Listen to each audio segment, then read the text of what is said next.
Hello everyone, welcome back to my channel. Today we are doing a little bit of an unhaul.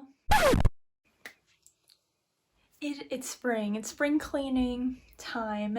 I have a lot of books. I have this shelf, I have another shelf on the other side of my room, and it's a lot. I am moving soon, so before I move I wanted to pare down and kind of take out some of the books that I either didn't like or books that I bought and now have no interest in reading. So this is just a little bit of an unhaul, and if you like any of these books and it's like your favorite book and I'm getting rid of it, I'm sorry, no shade, but we all have different tastes and I've just found these either weren't for me or I don't think that they will be for me. So without further ado, let's get started. I kind of scrambled these all up. So first we have Eleanor and Park. This is kind of a cute edition, not gonna lie, but I just realized on the back it says not suitable for young readers. I mean, we know this book is problematic, and I didn't like it that much to begin with when I first read it, and I just feel like, why would I have it on my shelf when I can have unproblematic books? So, and I just, knowing all the things, the harmful things that are in here, I know I'd never reread it. And it just makes no sense to keep it if it's not going to be something I at least someday think I could return to, so gotta go. Next we have The Mayor of Thieves. I read this in February. It was a good book, and it was very interesting. It's just not something I love. I do sometimes like dystopians, but I feel like they're either really hit or miss for me, and this was just kind of a miss. I also I feel like I'm kind of growing out of YA, so a lot of these are YA because this is one I don't think I'll ever revisit and I didn't love that much, so sorry, goodbye. Next I have Everything Everything by Nicole Yoon. I can't believe I bought this in hardcover when it first came out and I never read it, and it's just not something that I think I'm interested in now. I think the genre of young adults with some sort of weird sickness is an oversaturated market, and it's just not something that I'm interested in. I think if I ever was, I would just get it from the library. There's no sense in keeping this and lugging it around places when I know I'm not excited about it. So this one is going as well. Next I have two of Amanda Lovelace's poetry collections. Girl, I'm sorry what you went through, but this is just not good poetry. Not my taste at all, and just not something I'm interested in ever reading more from her or reading this again. Never interested in revisiting it. These are just not good, and I feel bad saying that because I do think writing is subjective, so someone else might pick this up and get a lot out of it, which is another reason I'm getting rid of it, because I do think, even though I didn't like the writing, the topics that she handles are very personal, and that these might really speak to somebody else, but they were not speaking to me at all. So hopefully someone else picks these up and has a better experience. Next I have I Hate Everyone But You by Gabby Dunn and Allison Raskin. And at the time that I bought this, I thought it seemed cool. I bought this when I was in high school and I just wanted any sort of queer content. So I thought there could be that, as well as I wasn't sure if it's a friendship, if that was gonna lead anywhere sapphic. But I don't have an interest anymore. I think Gabby Dunn is a problematic person, to say the least, with things that she said in response to Becky Albertalli, and I just don't have interest in supporting someone that's saying those things. So I think it would have been great reading when I first went to college, but now I've kind of learned to navigate that experience of being away from, growing apart from friends, so I don't think it would be that impactful anymore. So for many reasons, this one's gonna go. Next we've got The Bone Gap by Laura Ruby. This seems interesting. This is a magical realism book, which is why I picked it up originally. And it does seem something interesting, but I think if I decided I did want to pick it up again, I would just get it from the library because I'm just not super interested anymore. If I'd read this when I would have bought it, I would have loved it, but it's just not my taste anymore. Then we have Piecing Me Together by Renee Watson. This was a great book. I read this last semester for my YA literature class, and it was wonderful. I don't think I would have picked it up though had I not had to read it for the class, and I did enjoy it, but it's just not something I think I'll revisit, not something that really stuck with me in any meaningful, tangible way. And I'd rather give it away so that a, actual young adult that might get more out of it can read it. So for that reason, I would rather pass this on to someone else. Next I have We Were Liars by E. Lockhart. I loved this book when I read it, but I do think it is something that you can only really read once. Once you know the twist, like your second read, you're not gonna enjoy that much because you know what's coming. So for that reason, already having read it, I know that I won't read it again. And I did like it at the time, but that was probably like 6 years ago, 5 or 6 years ago. I don't like, I guess I could reread this because I don't remember anything about it, but I think I would rather give it to somebody else, pass it along, and hopefully, then that person could enjoy it. I do think this is like a book that can definitely inspire love of reading because it is like a pretty addictive thriller type book.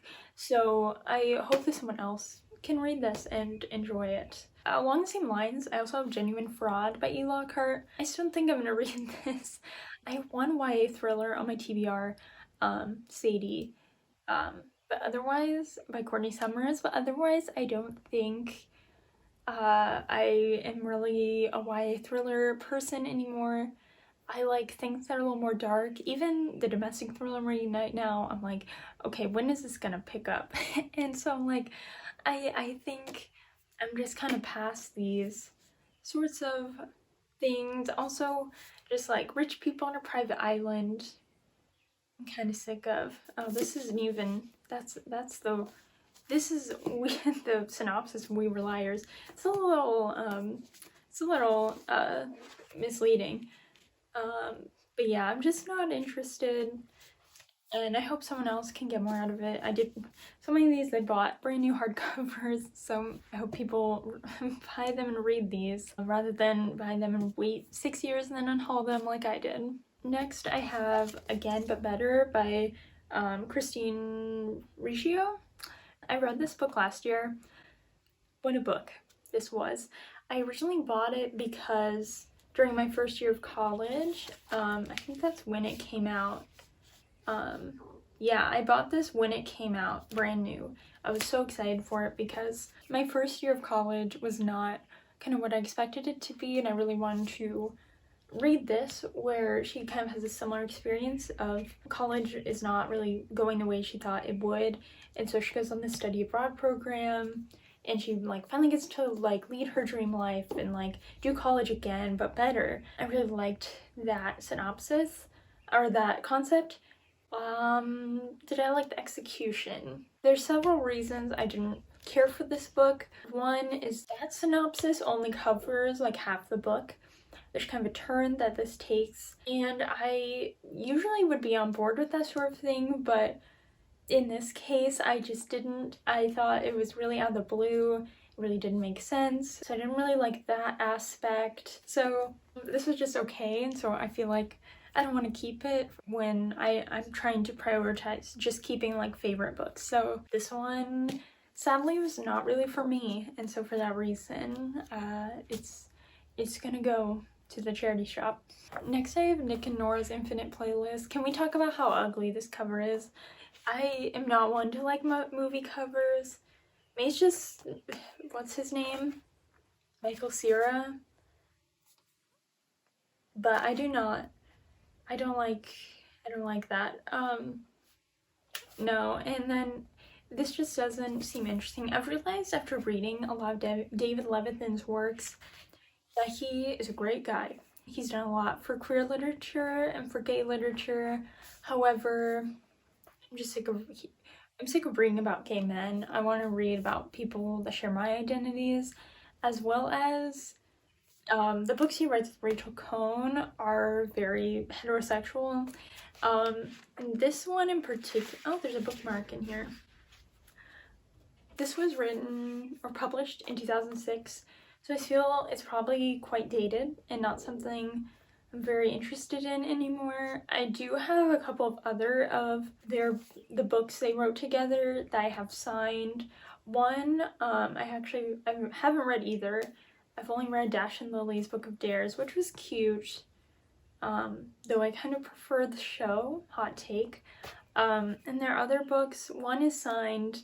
I don't know if I'll keep that long term. The other one is personalized signed, so I will definitely keep that one. But yeah, I'm just not interested, and I think this looks just so ugly to me.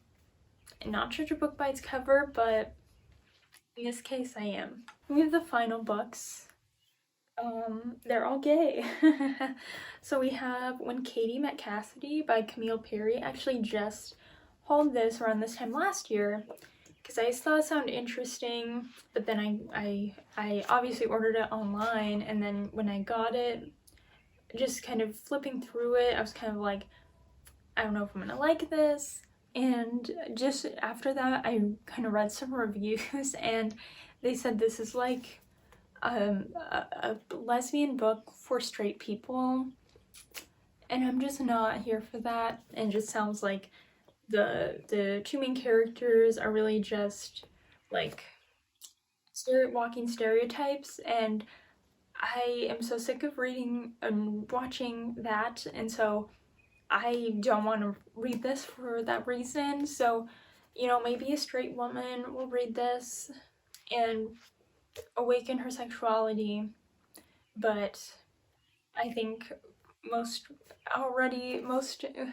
solidly queer people would not enjoy this, myself included, so this one's gotta go. Next I have It Looks Like This. I've literally never heard anybody talk about this book. It seems sweet, but again, I'm kind of tired of reading about gay men. It just is not of a huge interest to me, as well as I think I'm just kind of growing out of YA. And while I still enjoy YA, I want to prioritize reading the YA books that I'm really excited about. And I'm pretty sure this one I picked up randomly because I saw it at Target and I was like, gay, and bought it. I was like 15, 16, and now there's so much more out there in the world that I don't need to read every single book with a sliver of representation. Not that this is a sliver, but I just don't think it'd be for me, so goodbye. Then we also have Hold Me Closer, a Tiny Cooper story by David Levithan. This is the sequel to Will Grayson, Will Grayson by John Green, David Levithan, which I read when I was like 15. I don't think I liked it that much, but I rated it a high because I felt like I should like it because it had gay representation. But in actuality, I don't think I really enjoyed it. And then I bought this when it came out because I was like, oh my gosh, another gay book, and then I never read it. And now I have no interest in reading it. I do think I will reread Will Grayson, Will Grayson. That's why it's not in this unhaul. I'm planning over the summer to reread some books I rated highly back in the day, and I'm like curious now if they stand the test of time, but I know I will not read the sequel even if I like it. I feel like this is kind of unnecessary, maybe. It's also written like this, so it is like movie script, and that just does not appeal to me. So for that reason, I'm out. Okay, I forgot I had a few more books. So these aren't all gay, but we have The Skies Everywhere by Jandy Nelson. I really want to reread I'll Give You the Sun by Jandy Nelson. That's also going in the same video as Will Grayson, most likely. But this one, I was interested because I really liked her other book when I was reading it, so I bought this one, but I just don't know if I'd really like it now. I tried to start it and I was just kind of like, eh. There's also one of the main characters named Bailey, and that's like a turn off for me. I don't like sharing the same name as people in books, so I just don't think I'll ever read it. Next we have The Boy in the Striped Pajamas by John Boyne. So John Boyne, as I mentioned this in my anti-TBR tag video, but he wrote The Heart's Invisible Furies. One of my favorite books.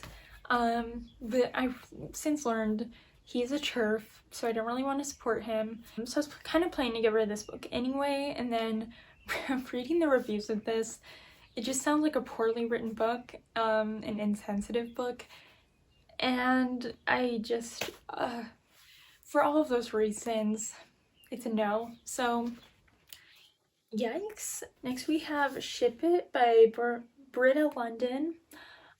This one, I like went back and forth for like past 2 years if I wanted to get rid of it or not, and I like the idea of it, of like fandoms, the inside flap, or the like naked hardback, so cool.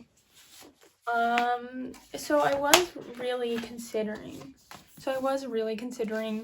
keeping it and reading it soon, but then I read in the back, and the writer at the time this was published, 2018, she was writing for the show Riverdale.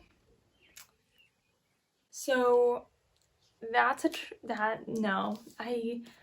show is poorly written. I think we can just all agree. And so if she writes her books the way that she writes TV, I'd rather not subject myself to that. So I mean, maybe this will sing to a teenager's heart, but not mine.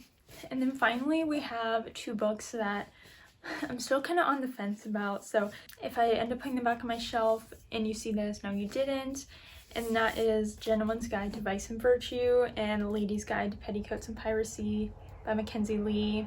These books, MLM, WLW, historical fiction, sounds great concept, but I think at this point in my life I'm just not interested that much, especially because they're YA. I just think I'd rather pursue more adult romance. I'm gonna read historical fiction. I also don't love this time period to begin with, so I'm sad because I bought these in hardback and I was really excited about them. There's a lot of hype around these books, but I just don't think that I'll read them. So thank you all so much for watching. If you liked the video, please give it a thumbs up and subscribe down below if you haven't already. Comment below if you got this far, a green heart emoji, and that's all. So I hope you enjoyed, and I'll see you in the next video soon. Bye!